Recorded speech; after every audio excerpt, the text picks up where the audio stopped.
To our special guest tonight, we're honored to be joined exclusively by South Carolina Republican Senator Lindsey Graham. Senator Graham, welcome back to the show, sir. Let me just ask you, you know that Senator Rand Paul is very much against this NSA. He is saying it's a violation of personal liberty. It's a violation of the Fourth Amendment. He said Big Brother is spying on you or watching you. What is your response to what Senator Paul is saying? Well, the Fourth Amendment protects Americans from unreasonable searches and seizures. And how does it do that? You have to get a warrant. No content, no phone call of yours or mine can be monitored by our government unless a federal judge authorizes the content to be monitored, and the government would have to prove to the federal judge that the person on the other end of the line is a terrorist.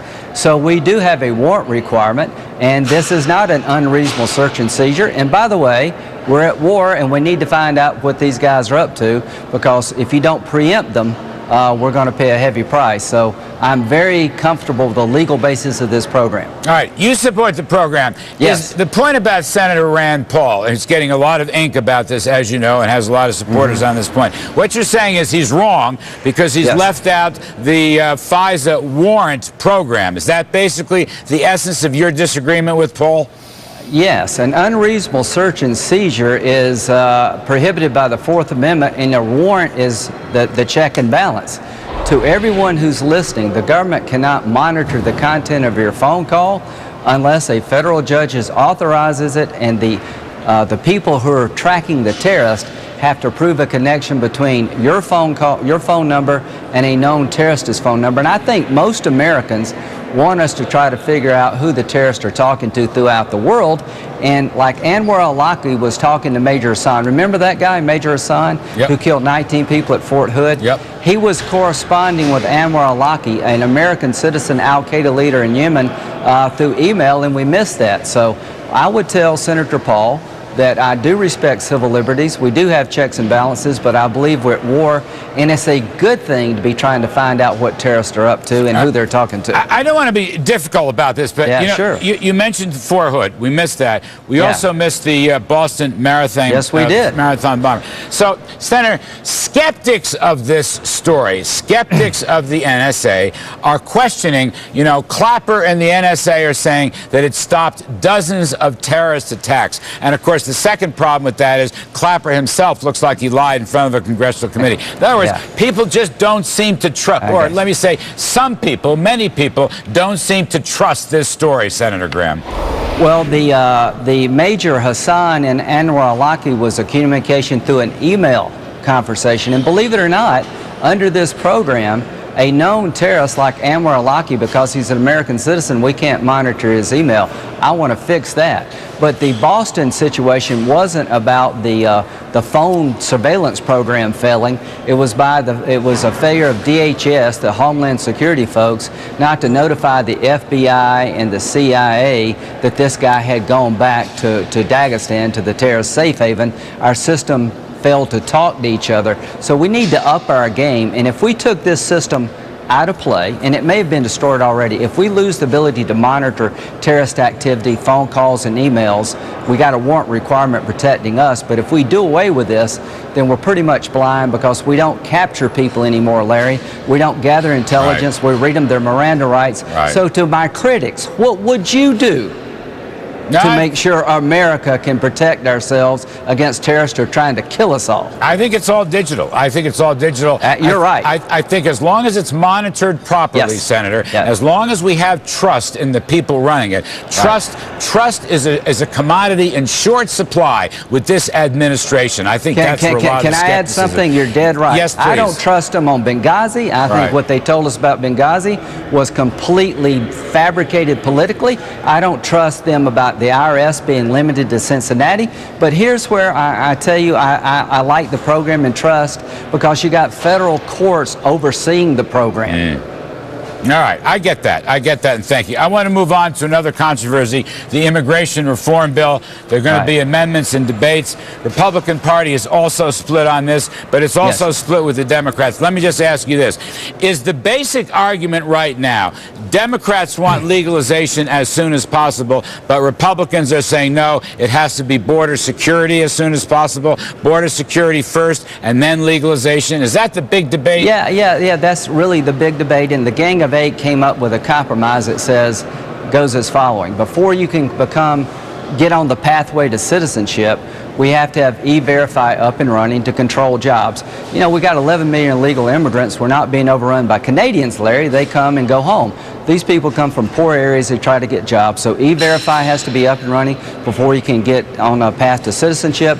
So substantial completion of the border plan we're coming up here, and entry-exit controls. Those things have to be done before you can get on a pathway to citizenship. Once you get on a pathway to citizenship, you have to pass 2 English exams, pay a fine, pay taxes, and get in the back of the line of the country where you came from. So it's an accommodation of border security and a pathway to citizenship linked together. All right, you took a whack at Senator John Cornyn, fellow Republican. He seems to want 10,000 more border agents. You estimated that would cost $20 billion, and you said, because you're not a bashful senator, you said we just can't afford that during the sequester. Now, is that going to be a debate inside the GOP? Am I looking at a border security debate inside the Republican Party? Well, I think, and I respect Senator Cornyn. He's trying to improve border security. But here's one thing I want out of this bill. I want it to be deficit neutral, don't you? I don't want any more government programs that we borrow money from our kids and grandkids to pay for. So right now, I believe the bill is paid for. If you want to add more border security, fine, let's find a way to pay for it. And if you want to add a new trigger that you can't adjust to citizenship until X is done, our Democratic colleagues have to be convinced that Republicans can't manipulate X and that's achievable. There's a lot of distrust. I would never grant legalization first and hope the AFL-CIO would give me more guest workers and a bigger legal immigration program and then border security. And they're not going to give us border security and hope we deal with pathway to citizenship later. They're all together. So if Senator Cornyn wants more border security, count me in, but it's got to be paid for. And if he wants a new trigger, it's got to be something that's not politically manipulated that really holds the 11 million hostage. It sounds like this whole issue is very far from being resolved, and as you know, it's going to be. But I'm hopeful. It's going to be tough in the House. Let me ask you one more. If I'm not mistaken, you were in a White House meeting yesterday with the Chief of Staff and the OMB Director. Yes. Some of the reports, Senator Graham said, basically nothing happened. Is that true? Well, no, I think we're trying to define the problem. Here's a challenge for you, Larry, and I really respect you greatly. Why don't you sit down with your staff and come up with a number of what the deficit will be in 30 years if we continue to collect revenue at an average pace and spend money at average pace. The 80 million baby boomers are retiring at $10,000 a day. In 30 years, 80 million are going to be in retirement. What does that do to the deficit? Please come up with a number, if you could, over the next 30 years and see how much we owe at the end of that 30-year period. It will blow your mind. No, it's going to be about, I know that number is going to be around $50 trillion, if I'm not mistaken. And if I'm wrong, I'm too low. But I guess, are you all as far apart as these reports indicate? Now, the debt ceiling's not coming into play until, I don't know, October or November. Right. But is anything possibly going to happen between now and then?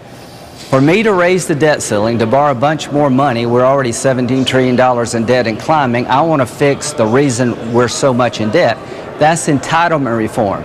We're going to have to adjust the age of retirement for Medicare to harmonize it with Social Security, adjust inflation rate, inflation calculations, because we're overpay, and we're going to have to means test benefits. People like you and I are going to have to pay more and take a little less out to get this program in a good spot. What do we have to do as Republicans? Flatten the tax code, take some money out of the tax code that goes to exemptions and deductions, pay down some debt, and lower rates. That's the grand bargain.